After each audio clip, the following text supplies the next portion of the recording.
మళ్ళీ ఐటీ రంగంలో లేఆఫ్స్ చాలా ఎక్కువగా అవుతున్నాయనేసి ఈ మధ్యన మీరు గమనించుకుంటే చాలా పెద్ద పెద్ద news channels, so called news channels అన్నీ కూడా డిస్కషన్స్ స్టార్ట్ చేశాయి. ఓకేనా? సో ఈ డిస్కషన్స్ ఎంత దారుణంగా ఉన్నాయంటే ఇంకా ఐటీకి కెరియరే లేదు. ఓకేనా? సాఫ్ట్వేర్లో ఎవరు ఇంకా చేరమాకండి, చేరితే డెఫినెట్లీ మీరు నాశనం అయిపోతారా అన్నట్టు మాట్లాడుతూ ఉన్నారు ఈ news channels, so called news channels. అంటే మినిమం కామన్ సెన్స్, అంటే మినిమం దాని మీద ఒక అవగాహన లేకుండా ఎట్లా మాట్లాడతారు అనేది కూడా నాకు ఇప్పుడు కూడా అర్థం కావట్లా. సో అంతగా కెరియరే లేదు అనుకునేటప్పుడు వాళ్ళ పిల్లలు ఎందుకు ఇంకా ఐటీలో కొనసాగుతున్నారు? That's one thing, right? నాకు తెలిసి ఒక అతను, మా ఫ్రెండ్ వాళ్ళ నాన్న పెద్ద న్యూస్ ఛానల్లో పనిచేస్తున్నాడు. ఓకేనా? సో అతను పనిచేస్తున్న న్యూస్ ఛానల్లోనే ఒక పెద్ద డిస్కషన్ జరిగింది. ఓకేనా? ఏంటిది, ఐటీలో ఇంకా కెరియరే లేదన్న. ఐటీలో కెరియరే లేదన్నటప్పుడు వాళ్ళ కిడ్స్ని ఎందుకు ఇంకా ఐటీలో ఉంచుతున్నారు? సో ఇంకా రీసెంట్గా వాళ్ళ చిన్న అబ్బాయి కూడా ఇప్పుడు మళ్ళీ క్యాప్జెమినీలో కెరియర్ స్టార్ట్ చేశాడు. సో మనం పాటించేటప్పుడు మనకు ఒక రూల్, బయట వాళ్ళకి చెప్పేటప్పుడు ఒక రూల్ కాదండి. సో ఇదంతా కూడా ప్లీజ్ డోంట్ బిలీవ్. మనకి జాబులు తీసేయడమో జాబులు వేయడం అనేది వెరీ కామన్ థింగ్ అండి. ఐటీలోనే కాదండి, మనకి ఎక్కడైనా సరే వెరీ కామన్ థింగ్. ఇప్పుడు మనకి ఐటీ ఇండస్ట్రీలోనే కాకుండా ఏ ఇండస్ట్రీలోటైనా వాళ్ళకున్న బడ్జెట్స్ ప్రకారం ప్రతి యాన్యువల్ ఇయర్ ఎండింగ్లో కొంతమందిని రిక్రూట్ చేసుకోవడం కానీ కొంతమందిని తీసేయడం కానీ ఇట్స్ వెరీ కామన్ థింగ్ అండి. అండ్ ఈ మధ్యన జాబ్ చేంజ్ అయిన వాళ్ళు చాలామంది ఉన్నారండి. ముందు దానికంటే 60%, 70% హైక్తో కూడా జాబ్స్ గెట్ చేసిన వాళ్ళు ఉన్నారండి. అండ్ వన్ మోర్ థింగ్ ఏంటంటే ఎక్కువ మంది జాబ్స్ కోల్పోతున్నారు. ఎక్కడ నెంబర్స్ చూపించండి ఒకసారి. సో ఇప్పుడు చూపించిన నెంబర్స్ అనేవి వెరీ కామన్ నెంబర్స్ అండి. అంటే మిగతా ప్రీవియస్ 5 years 6 years నుంచి 7 years నుంచి చూసుకుంటే ఒక 100-200 ఎక్కువ మెంబర్స్ని తీసేయడం జరుగుతుంది తప్పించి, కానీ it's not a big number అండి. సో దీనికోసం సపరేట్గా డిస్కషన్స్ పెట్టేసి కొత్తగా ఇంజనీరింగ్ చదువుతున్న వాళ్ళందరి దాంట్లో కూడా ఒక పెద్ద భయాన్ని కల్పించేసి ఇప్పుడు ఏం జరుగుతుందంటే ఈ కిడ్స్ కొత్తగా గ్రాడ్యుయేట్స్ ఎవరవుతున్నారో వాళ్ళందరికీ ఒక మిత్ చేస్తుంది అనమాట. ఏంటంటే మాకు ఇంకా కెరియర్ లేదు, మేము చదివినా వేస్ట్ అన్నట్లో వాళ్ళు పూర్తిగా చదవడం మానేస్తున్నారు ఇప్పుడు.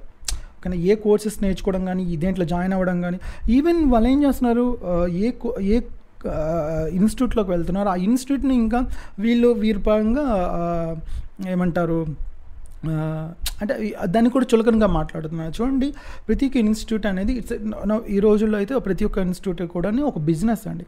సో ఎవడు కూడా మీకు వరకు నాకు చెప్పడు కదా. సో మీరు అయినా ఇప్పుడు ఒక ఇన్స్టిట్యూట్లో మీకు సరిగ్గా కోచింగ్ జరగట్లేదని మీ సీనియర్స్ మీకు చెప్పేటప్పుడు అయినా మీరు ఎందుకంటే అదే ఇన్స్టిట్యూట్లో చేరుతారు? బికాజ్ మీకు ఎక్కడో దగ్గర హోప్ ఉండబెట్టే కదా, అంటే ఎక్కడో దగ్గర పాజిటివ్ పాయింట్ ఉండబెట్టే కదా. 100% పాజిటివ్ పాయింట్స్ ఏ ఇన్స్టిట్యూట్కి కానీ ఎక్కడ కూడా ఉండదండి. ఓకేనా?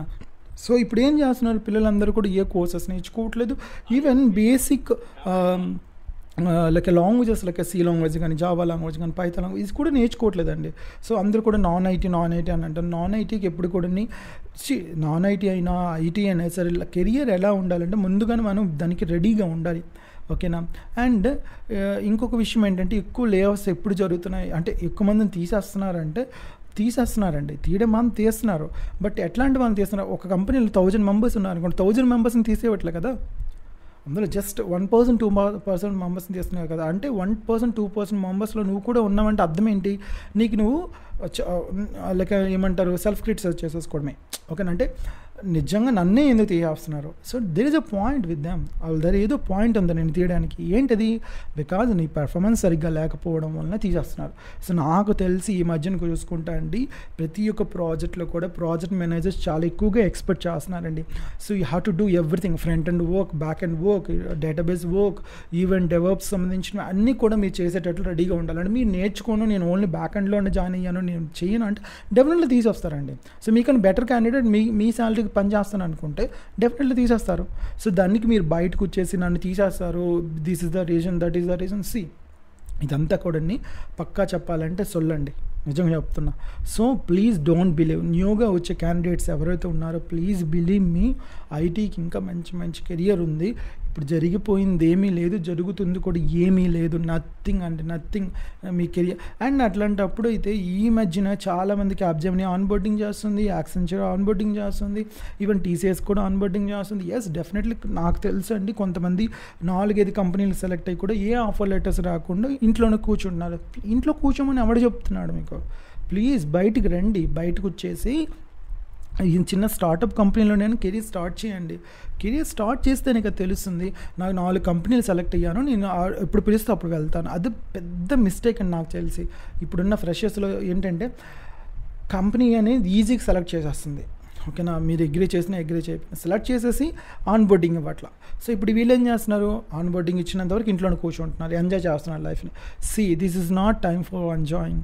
ఓకేనా, this is time for start your career. Right, career start చేయాలి. మీరు కెరియర్ స్టార్ట్ చేయాలంటే ఏ పెద్ద కంపెనీ, ఆ చిన్న కంపెనీ అని చూడమాకండి, జస్ట్ స్టార్టప్లో జాయిన్ అవ్వండి. ఇన్ని స్టార్టప్స్ ఉన్నాయండి మన ఆంధ్ర అండ్ తెలంగాణలో. That's how lucky we are. మనకి సర్వైవింగ్ సంబంధించినంత మనీ ఇస్తే చాలు కదా. సో అట్లీస్ట్ కెరియర్ స్టార్ట్ చేయండి. కెరియర్ స్టార్ట్ చేసిన 4 years ఎక్స్పీరియన్స్ ఉన్న జావా డెవలపర్కి ఇప్పుడు 16 to 18 lakhs ఇస్తున్నారండి. So experience is very important rather than the money. Right, so for few years నేను ప్రతి ఇయర్ మీరు ఒక్కొక్కసారి ఇనఫ్ ఎక్స్పీరియన్స్ అనేది మీ చేతిలోకి వచ్చింది అనుకోండి, దెన్ యూ కెన్ డిమాండ్. నాకు తెలిసి రీసెంట్గా 5 years ఎక్స్పీరియన్స్ ఉన్న క్యాండిడేట్కి 24 lakhs ఇస్తున్నారు. Okay, it's all depends on that person knowledge అండి. Okay, and one more thing ఏంటంటే, మీరు ఓన్లీ ఒక సెర్టైన్ కేటగిరీకి సంబంధించిన దాంట్లోనే ఉంటాను, అదే కోర్స్ నేర్చుకుంటాను, అందులో నేను కెరియర్ స్టార్ట్ చేస్తానంటే దట్స్ కంప్లీట్లీ రాంగ్ అండి. అండ్ వన్ మోర్ థింగ్ ఏంటంటే, కంప్యూటర్ సైన్స్ సైడ్ ఎవరైనా రావాలి అనుకుంటే మాత్రం ఎటువంటి ఆలోచన అయితే అవసరం లేదండి. బిలీవ్ మీ ఎటువంటి ఆలోచన అవసరం లేదు, జాయిన్ అవ్వండి. ఎప్పటికైనా కంప్యూటర్ సైన్స్ అనేది ఒక టాప్లో ఉంటుందండి. మీరు గమనించండి, కంప్యూటర్ సైన్స్ చదివిన వాళ్ళు కానీ ఐటీలో చదివిన వాళ్ళు మాత్రమే ఈ ఐటీ రంగంలో రావాలని బేసిక్ రూల్ అయితే ఉంటుంది కదా. బట్ మీరు ఎంతమంది అండి ఐటీ అంటే కంప్యూటర్ సైన్స్లో చదివిన వాళ్ళు చేస్తున్నారు ఐటీ రంగంలో? వీళ్ళు జస్ట్ 20% ఉన్నారండి. మిగతా బ్రాంచెస్ ట్రిపుల్ కానీ, మెకానికల్ కానీ, ఈవెన్ సివిల్ కానీ, ఇట్లాంటి ఈఐఈ కానీ, ఇట్లాంటి అదర్ బ్రాంచెస్ వాళ్ళు ఎక్కువ మంది పనిచేస్తున్నారు ఐటీలో కదా. ఐటీలో వీళ్ళే ఎక్కువ మంది పనిచేస్తున్నారు. మీరు గమనించండి, చాలామంది పనిచేస్తున్నారు. IT branch, computer science branch కాకుండా మిగతా బ్రాంచెస్ వాళ్ళు ఎక్కువ మంది ఉన్నారు ఐటీ ఇండస్ట్రీలో. సో అంటే ఏంటి, ఇక్కడ ఎక్కువ జాబ్స్ ఉన్నాయి అని అర్థం. ఇప్పుడు ట్రిపుల్ ఈ చదివిన వాడు కోర్ కంపెనీలు ఎందుకు జాయిన్ అవ్వట్లేదు? అక్కడ ఎక్కువ జాబ్స్ లేవు కాబట్టి. ఇక్కడ ఎక్కువ జాబ్స్ ఉన్నాయని అర్థమే కదా. So there is no problem at all. Computer science చదివిన వాడికి ఇప్పటికైనా డిమాండ్ ఉంటుందండి. సో ఇవన్నీ మీరు ఒక పెద్ద ఏమంటారు తల్లోకి ఇవన్నీ తీసేసుకొని పూర్తిగా చదవడం మానేస్తున్నారు. ఇదొక షాక్ చెప్తున్నారు ప్రతి ఒక్కడున్నే. అన్న ఏం చదువుతామన్నా, మనకి చదివినా సరే జాబ్స్ ఏం రావు కదా. జాబ్స్ రావని నీకు ఎవడు చెప్పాడు? నీకు పచ్చిగా చెప్పాలంటే ఒళ్ళు వంగట్లా. ఓకేనా, నువ్వు అంత బద్ధకంగా ఉన్నావు. So that's the reason. అది నీ ఇష్యూ. సో మొత్తం సొసైటీ మీద ఎట్లా తోస్తాను. సో నాకు నిజంగా చాలా కోపం వస్తుందండి. అంటే ఈ డిస్కషన్స్, ఈవెన్ పెద్ద న్యూస్ ఛానల్స్ కూడా పెద్ద డిస్కషన్స్, అందరూ మళ్ళీ కూర్చున్న వాళ్ళు కూడా అందులో డిస్కషన్ చేసిన వాళ్ళు కూడా అంటే వాళ్ళకి తగ్గట్టు ఫేవరబుల్గా మాట్లాడాలి కదా. సో వాళ్ళకి తగ్గట్టు మాట్లాడుతున్నారు. ఎప్పుడో కరోనాలో హై మెంబర్స్ తీసుకున్నారండి. ఓకేనా, అంటే కరోనా టైంలో చాలా ఎక్కువ మంది రిక్రూట్ అయ్యారు. బికాజ్ అక్కడ డిజిటలైజేషన్ చాలా ఎక్కువగా జరిగింది కాబట్టి సో తీసుకున్నారు. వాళ్ళు తీసేశారు, అయిపోయింది అక్కడది. కానీ స్టిల్ ఇంకా జరుగుతుంది, ఇంకా దారుణంగా ఉండబోతుంది పరిస్థితి. సో దారుణంగా ఉండబోతుందని పరిస్థితి అన్నటప్పుడు you have to build your knowledge more. మీరు మీ యొక్క నాలెడ్జ్ని స్ట్రాంగ్ చేసుకోండి. అంత తెప్పించుకొని ఇండస్ట్రీని వదిలేసి వెళ్ళిపోతాం. ఎక్కడికి వెళ్ళిపోతారు మీరు? ఇండస్ట్రీ వదిలేసి అక్కడికి వెళ్ళిపోతారండి. So how foolish things. ఇంకో విషయం ఏంటంటే, నేను కామెంట్స్ కూడా చదువుతానండి ఎక్కువగా. అంటే మన ఛానల్ అంత పెద్దగా లేదు కానీ ప్రస్తుతానికి మిగతా ఛానల్స్లో ఈవెన్ అంటే కొంచెం జాబులు చేస్తున్నాము, పెద్ద జాబులు చేస్తున్నాం అన్న వాళ్ళు కూడా ఈ మధ్య ఛానల్స్ చూసాను నేను. సో వాళ్ళు కూడా ఎంత ఫూలిష్గా అంటే ఐ డోంట్ నో, అంటే వ్యూస్ కోసం something I don't know exactly. వాళ్ళు కూడా ఎందుకు అట్లా చెప్తున్నారు, వాళ్ళ దగ్గర కూడా ప్రాపర్ స్టాటిస్టిక్స్ లేకుండా ఎట్లా మాట్లాడతారు అనేది కూడా నాకు ఇప్పుడు కూడా డౌట్ అండి. అంటే వాళ్ళ కంపెనీలో, వాళ్ళ సరౌండింగ్లో ఉన్న కంపెనీస్లో ఏమైనా ఇష్యూస్ జరిగితే అది కంప్లీట్గా జనరలైజ్ చేసేసి మొత్తానికి వర్తించడం చాలా రాంగ్ అండి. ఓకేనా, మా కంపెనీలో ఇంతవరకు లేఫ్ట్ జరగలేదండి. సో అంటే నేను ఎక్కడ కూడా లేఆఫ్స్ జరగట్లేదు అని చెప్పను కదా, సో అలా చెప్పకూడదు కూడా, లేఆఫ్స్ జరుగుతున్నాయి. It's a very common thing అని చెప్తున్నాను నేను. జాబ్స్ వేయడం, జాబ్స్ తీయడం అనేది కంపెనీకి నార్మల్ థింగ్. అండ్ ఈ మధ్యన చాలామంది, మీ క్వశ్చన్ తెలుసా, ప్రతి ఇయర్ కూడా దాదాపుగా ఒక 10,000 స్టార్టప్స్ స్టార్ట్ అయితే అందులో 1,000 స్టార్టప్సే సర్వైవ్ అవుతాయండి. ఇంకా 9,000 స్టార్టప్స్ సర్వైవ్ అవ్వవు. 9,000 స్టార్టప్స్లో ఉన్న క్యాండిడేట్స్ అందరూ కూడా జాబ్ లాస్ అవుతున్నట్టే కదా. సో అవి కూడా లేఆఫ్సేనా? సో ఇది కూడా రెసిషనేనా? సో అదంతా బుల్షిట్ అండి. సో అంటే మనకి నిజంగా ఇంట్రెస్ట్ ఉండి, మనకి నిజంగా పర్ఫెక్ట్గా ఒక పాత్ అయితే ఉండి నేర్చుకోవాలని ఇంట్రెస్ట్ ఉండి నేర్చుకుంటే డెఫినెట్లీ కెరియర్ చాలా బాగుంటుందండి. అండ్ ఇచ్చిన వాడందరూ కూడా అన్న ఏం నేర్చుకుంటే బాగుంటుంది అంటే నేనేం చెప్తాను, కోడింగ్ నేర్చుకుని ఏదైనా డేటా స్ట్రక్చర్స్, అల్గారిథమ్స్ నేర్చుకుని, అది చాలా కష్టమన్నా నేను నేర్చుకోను. సో ద వన్ మీరు ఇప్పుడు ఆల్రెడీ డిమాండింగ్లో ఉన్న ఆర్టిఫిషియల్ ఇంటెలిజెన్స్ సంబంధించిన అల్గోరిథమ్స్ అండ్ డేటా స్ట్రక్చర్స్ నేర్చుకోని అంటున్నప్పుడు, so don't come this way. ఓకేనా, నీకేదో చిన్న జావా కోడింగ్ రావచ్చు, వాళ్ళ పైథాన్ కోడింగ్ వచ్చు, దాంతోనే పాటు నీకు 1,00,000 శాలరీ ఇచ్చారంటే ఎంత మండిపోతుందండి. ఓకేనా, నీకు ఊరకనే లక్షల శాలరీలు ఇస్తారా? ఓకేనా, నేను ఫ్రెషర్స్ గురించి అయితే మాట్లాడట్లేదండి, please don't take my words in a serious way for freshers. ఓకేనా, ఫ్రెషర్స్ ఆబ్వియస్లీ మీకంటే ఇప్పుడున్న ఫ్రెషర్స్కి అట్లీస్ట్ బాగుందండి. మేము ఫ్రెషర్స్గా స్టార్ట్ అయ్యేటప్పుడు చాలా దారుణమైన శాలరీస్ అండి, చాలా దారుణమైన శాలరీస్. ఓకేనా, we are getting now very good enough salaries. ఓకేనా, ఎందుకు we just survived here, we are taking that every new course ఏమొచ్చినా, న్యూ టెక్నాలజీ ఏమొచ్చినా అడాప్ట్ చేసుకుంటున్నామండి, స్టిల్ అడాప్ట్ చేసుకుంటున్నాం. ఓకేనా, మేము కొత్తలో వచ్చేటప్పుడు డెవలప్స్ కానీ, ఓకేనా, ఈవెన్ క్యూబర్నెట్స్ కానీ, ఓకేనా, డాకర్ కానీ ఇవేమీ లేవండి. ఓకేనా, now everything is now changes. So now we are also adapting for that, adapt చేసుకుంటున్నాం. దట్స్ వై స్టిల్ సర్వైవింగ్ ఇక్కడ. ఓకేనా, నేను నేర్చుకుని కొత్త టెక్నాలజీస్ నాకు ఇదే వచ్చి దీని మీద చేస్తాను. నేను చూసానండి మా కంపెనీలో ఒక అబ్బాయి ఫ్రంట్ ఎండ్ డెవలపర్గా జాయిన్ అయ్యాడు, రియాక్ట్ డెవలపర్గా. ఓకేనా, తను పనిచేసేది react, obviously react and note JS మీద పని చేయాలి అబ్బాయి. బట్ ఇప్పుడు ఫుల్ స్టాక్లో అతన్ని కన్వర్ట్ చేశారు. తను అంటే జావా ప్లస్ రియాక్ట్లోకి వచ్చినాడు, వేసారనమాట ప్రాజెక్ట్లో. తను ఏం చెప్తున్నాడు, నాకు ఓన్లీ రియాక్ట్ అవ్వచ్చు, నాకు జావా రాదు అని చెప్పాడు. ఓకేనా, so they said that you can take 15 to 20 days, you can learn and you can come back and work with that. So తనేం చెప్తున్నాడు, నాకు వితౌట్ ఎక్స్పీరియన్స్ నేను ఎలా చేస్తాను పెద్ద ప్రాజెక్ట్ ఇదండి. సో దెన్ డిస్కషన్ అనేది ఇంకా జరుగుతూనే ఉంది. ఓకేనా, సో అప్పుడేమైందంటే తను పక్కాగా చెప్తున్నాడు, నేను రియాక్ట్ అయితే చేస్తాను, మిగతా చేయను. సో దే రిలీజ్డ్ అనమాట, ఫైర్ చేసేసారు ఆ పిల్లోడిని. ఓకేనా, అంటే మీరు ఒక ఐటీ అంటేనే ఎవ్రీడే మనకి ఒక సాఫ్ట్వేర్ వచ్చిందండి, అదే వెర్షన్ ఉండిపోదు కదా, ఎవ్రీడే అప్డేట్ అవుతుంది కదా, అంటే ఎవ్రీ సర్టెన్ టైంకి అప్డేట్ అవుతుంది కదా, అట్లనే మనం కూడా అప్డేట్ అవ్వాలి కదా. నేను అప్డేట్ అవ్వను, ఒకే దాంట్లో ఉంటాను అనుకుంటే డెఫినెట్లీ మిమ్మల్ని ఫైట్ చేస్తారు. సో ఇది రిసిషనే. ఇట్లాంటి చాలా రీజన్స్ అయితే ఉన్నాయండి. సో మీరు పెద్దగా ఆలోచించి పెద్దగా అంటే పనికిరాని విషయాల గురించి ఆలోచిస్తున్నారు. ఇప్పుడు ఎస్పెషల్లీ 2 years అంటే 2 years 3 years ఎక్స్పీరియన్స్ లోపల ఉన్న వాళ్ళ గురించి ఎక్కువగా మాట్లాడుతున్నానండి. అంటే ఫ్రెషర్స్ 2 years 3 years లోపల 4 years దాటిన వాళ్ళకి ఆబ్వియస్లీ తెలుసండి, వాళ్ళకి వేరే కంపెనీలు ఈజీగా జాబ్కి ఎలా గెట్ చేసుకోవాలో తెలుసు వాళ్ళకి. ఒక కంపెనీలో జాబ్ పోతే వేరే జాబ్ పోవడం అనేది దాదాపుగా ఉండదండి. ప్లీజ్ అండి అట్లా మాట్లాడకండి, జాబ్ పోవడం అనేది ఉండదండి. ఇప్పుడు కావాలని జాబ్స్ చేంజ్ అవుతున్నారండి చాలామంది, ఈవెన్ మంచి పర్సెంట్స్తో మంచి హైక్తో జాబ్స్ చేంజ్ అవుతున్నారండి.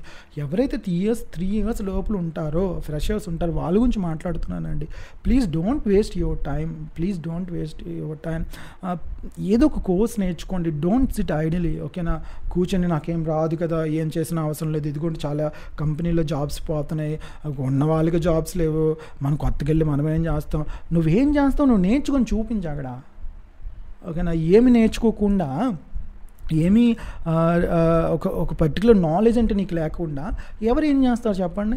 ఈ మధ్య నా దగ్గర కొంతమంది వచ్చారు, ఈ మధ్య నేను కాదు కొంతమంది వస్తూ ఉంటారనమాట నా దగ్గర, వాళ్ళ పేరెంట్స్ని తీసుకొని కానీ లేకపోతే ఎవరో రికమెండేషన్ చేస్తారు, అన్న నాకు ఎక్కడైనా ఏం చేస్తావన్నా, నేను నాకు ఏదో మంచి కంపెనీలో వేయించన్నా అంటే సరే వేయిస్తాను.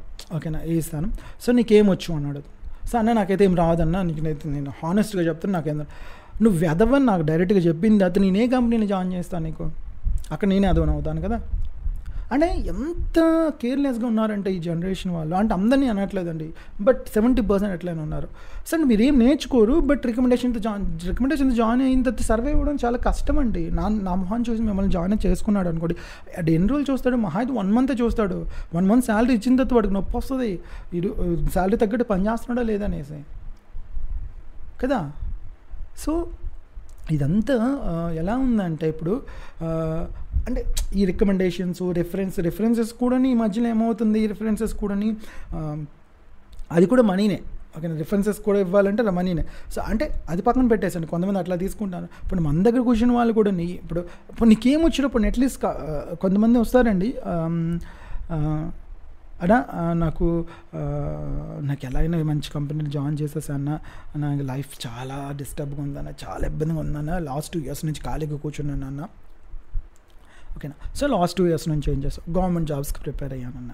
సో ప్రతి ఒక్కడి దగ్గర ఉన్న పెద్ద సోల్ చెప్తాడు అనమాట, గవర్నమెంట్ జాబ్స్ ప్రిపేర్ అవుతున్నాడు అనుకున్న వాళ్ళు 80% అందరూ ఎవడు ప్రిపేర్ అవ్వడండి, ఓన్లీ 20% ప్రిపేర్ అవుతారు. హానెస్ట్గా 80% కూడా దాని చుట్టూ తిరుగుతుంటారు అనమాట. నేను గవర్నమెంట్ జాబ్స్ ప్రిపేర్ అవుతాను, ఆడి స్పీకింగ్ ఏమీ లేదు అక్కడ. ఓకేనా, సో అట్లాంటి ఎవడైనా నా దగ్గర కూర్చోడు అనుకో, నేను ఏం చెప్తాను తెలుసా, ఆ 2 years నుంచి నువ్వు ప్రిపేర్ అవుతున్నావు కదా, చిన్న అథమెటిక్ రీజనింగ్లో చిన్న క్వశ్చన్స్ ఇస్తాను చేయగలుగుతావు అంటే, నన్ను ఇప్పుడు మళ్ళీ ప్రాక్టీస్ పోయిందన్న లాస్ట్ 2 months నుంచి అని చెప్తాడు. అంటే నీ మీద నీకే నమ్మకం లేదు. ఓకేనా, సో అట్లాంటప్పుడు నిన్న ఎవడైనా జాయిన్ చేస్తాడు చెప్పండి. ఎట్లాంటి క్యాండిడేట్స్ క్రియేట్ అవుతున్నారు ఇప్పుడు. అయితే ఆబ్వియస్లీ అందరూ ఉంటారు, ఇట్లాంటి వాళ్ళు ఎక్కువ మంది ఉన్నారు. మిమ్మల్ని మీరు చూసుకుని నన్ను తిట్టుకోవచ్చు కూడా, that's no problem at all. ఓకేనా, బట్ మీరు కొంచెమైనా మారితే అందులో 100 మందిలో ఒక్కడు మారినా చాలండి. ఓకేనా, ప్లీజ్ ఇప్పుడున్న రియాలిటీ ఏంటి, దానికి తగ్గట్టు మాట్లాడండి. అంత తెప్పించి కానీ అనవసరమైన డిస్కషన్స్, అనవసరమైన పొకోడ్లకి పోమకండి. ఓకేనా, ప్లీజ్ ప్రిపేర్ అవ్వండి, ఏదో ఒక కోర్సులో జాయిన్ అవ్వండి. అండ్ ఇంకొక విషయం ఏంటంటే, ఇందులో ఇంకొక పాయింట్ కూడా నేను మాట్లాడాలనుకున్నాను. ఇన్స్టిట్యూట్స్లోకి వెళ్ళి నేర్చుకోవడం బెటరా, లేకపోతే ఇండివిజువల్గా నేర్చుకోవడం బెటరా అంటే, రెండింటికి కూడా వాటికి తగ్గట్టు పాయింట్స్ అయితే ఉన్నాయండి. అది పర్సన్ మీద డిపెండ్ అయి ఉంటుంది. నువ్వు వేగంగా డిస్ట్రాక్ట్ అవుతున్నావు, ఈ చిన్న విషయాలు కూడా డిస్ట్రాక్ట్ అవుతున్నావు అంటే, నువ్వు ఇన్స్టిట్యూట్కి వెళ్ళి నేర్చుకోవడమే బెటర్ అంటే, అక్కడ కొంచెమైనా నీకు గైడెన్స్ దొరుకుతుంది. లేదు నేను పర్ఫెక్ట్గా కూర్చొని చదువుకోగలుగుతున్నానంటే, ఆన్లైన్ రీసోర్సెస్ చాలా ఉన్నాయండి. సో డెఫినెట్లీ మీరు జాయిన్ అయ్యి నేర్చుకోవచ్చు. అండ్ 1 more థింగ్ అండి, లాస్ట్లో క్లారిటీ ఒకటి థింగ్ ఏంటంటే, ఈ లే ఆఫ్స్ కానీ రెసిషన్స్ కానీ ఓకేనా, నాలెడ్జ్ పర్సన్స్ అయితే నాలెడ్జ్ ఉన్న పర్సన్స్ని ఏమీ చేయలేమండి. ఈడు కాకపోతే ఇంకోటి కాకపోతే ఇంకోటి జాబ్ ఇస్తాడండి. కానీ లేకపోతే వాడు ఓన్గా ఫ్రీలాన్సింగ్ చేసుకుంటాడండి. కానీ ఈరోజు ఫ్రీలాన్సింగ్ చేసుకుని ఎంత సంపాదిస్తున్నారండి. సో అన్న ఫ్రీలాన్సింగ్ మనకి ఎప్పుడు ప్రాజెక్ట్స్, నువ్వు ఒక ప్రాజెక్ట్ క్రియేట్ చేయబ్బా ఓన్గా, సో చూపించబ్బా క్లయింట్కి, అన్న నేను ఈ ప్రాజెక్ట్ చేసిన, సో నాకు ఈ ప్రాజెక్ట్ ఇవ్వు, నువ్వు దెబ్బలాడొచ్చు, you have to fight it, చేయొచ్చు. బట్ మనం చెయ్యం, మనకి అలా రాదు కదా, మనం చెయ్యం కదా. సో ప్లీజ్ అట్లాంటి ఏవైనా డిస్కషన్ జరిగినా సరే, ఎస్పెషల్లీ కామెంట్ చేసిన వాళ్ళకి అంటున్నానండి, అక్కడ ఎవడెవడైతే కామెంట్ చేసినాడో కంప్యూటర్ సైన్స్ అనేది వేస్ట్, ఇంకా ఐటీ లేదు, వెళ్ళి అందరు కూడా అడుక్కు తినండి, ఒక్కొక్కడు ఒక కామెంట్. అట్లాంటి అందరు వాళ్ళు కూడా నాకు చెప్పాలంటే, పచ్చిగా చెప్పాలంటే, పనికి రాకుండా అంటే ఈ దేని మీద ఏం పని చేయకుండా ఇంట్లో కూర్చొని కామెంట్ చేసే బ్యాచ్ అండి అది. ఓకేనా, సో అట్లాంటి వాళ్ళని మీరు ఇన్స్పిరేషన్గా తీసుకుంటే మనం ఏం చేయలేం. ప్లీజ్ అంటే నేను అందరినీ అయితే అనట్లేదండి. ఓకేనా, ప్లీజ్ అందరినీ అయితే నేను అనట్లా. ఓకేనా, 80% మెంబర్స్ని అయితే తిడతా ఉన్నాను నేను. నాకు 20% అట్లా లేరండి. జెన్యున్గా ఉన్నవాడికి 1 year కాకపోతే 2 years లోపైన జాబ్ అయితే పక్కా వస్తుందండి. It's all depends on you. మళ్ళీ చెప్తున్నా, ప్రపంచం ఇటు తిరిగిపోయినా సరే నాలెడ్జ్ ఉన్నవాడు ఇక్కడ కాకపోతే ఇంకో దగ్గర సర్వైవ్ అయిపోతాడు. సో ఆ నాలెడ్జ్ని పెంచుకోండి. ఓకేనా, పక్కన వాళ్ళ మీద, ఎస్పెషల్లీ మీ సీనియర్స్ మీద కానీ, లేకపోతే మీ పేరెంట్స్ మీద కానీ, ఆర్ మీ కాలేజ్ అనేది ప్లేస్మెంట్స్ తీసుకురావట్లేదు అన్న, మా సీనియర్స్ మాకు హెల్ప్ చేయట్లేదు. సీనియర్స్తో నువ్వు ఎప్పుడు సరిగ్గా ఉంటావో తీసుకొస్తారు మీకు. అండ్ కాలేజెస్ ఎలా తీసుకొస్తాయి, కాలేజెస్ అన్నీ కూడా పెద్ద కంపెనీలతో ఎంవై చేసుకోవాలనుకుంటే వాళ్ళు ఏం చెప్తున్నారు, కంపెనీ వాళ్ళు, మీ కాలేజీలో మాకు తగ్గట్టు స్కిల్స్ ఉన్న వాళ్ళు కనిపించట్లేదు అని మొహమ్మద్ చెప్పేసి రిజెక్ట్ చేస్తున్నారు. మీరు ఆ స్కిల్స్ పెంచుకోండి. ఆఫ్ క్యాంపసెస్ ఎన్ని జరుగుతున్నాయండి ఈ మధ్యన. సో ఆఫ్ క్యాంపసెస్ ఎన్ని జరుగుతున్నాయి, మీరు అవి చూడం, మనకు అవేం వద్దు కదా. సో ప్లీజ్ అండి, ప్లీజ్, ఇది నా హంబుల్ రిక్వెస్ట్. ప్లీజ్ ఓకేనా, మీరు ఏదో కోర్స్ నేర్చుకోండి, అనవసరంగా ఖాళీగా అయితే కూర్చోకండి. సో అండ్ జాబ్స్కి డెఫినెట్లీ ట్రై చేయండి, పెద్ద కంపెనీ చిన్న కంపెనీ అని చూడమాకండి, ఓకేనా. ఐ థింక్ ఈ వీడియో చూసాను కొంతమంది అయినా మారి ఐటీ మీద ఇంట్రెస్ట్ చూపించుకొని వెళ్తూ ఉంటే ఐఎమ్ సో హ్యాపీ అండి, ఓకేనా. ఇంకా ఏమైనా మీకు డౌట్స్ ఉంటే డెఫినెట్లీ కామెంట్ చేయండి. అండ్ నా వర్డ్స్ ఎక్కడైనా మీకు హర్ట్ అయ్యి ఉంటే I'm really sorry for that. Thank you.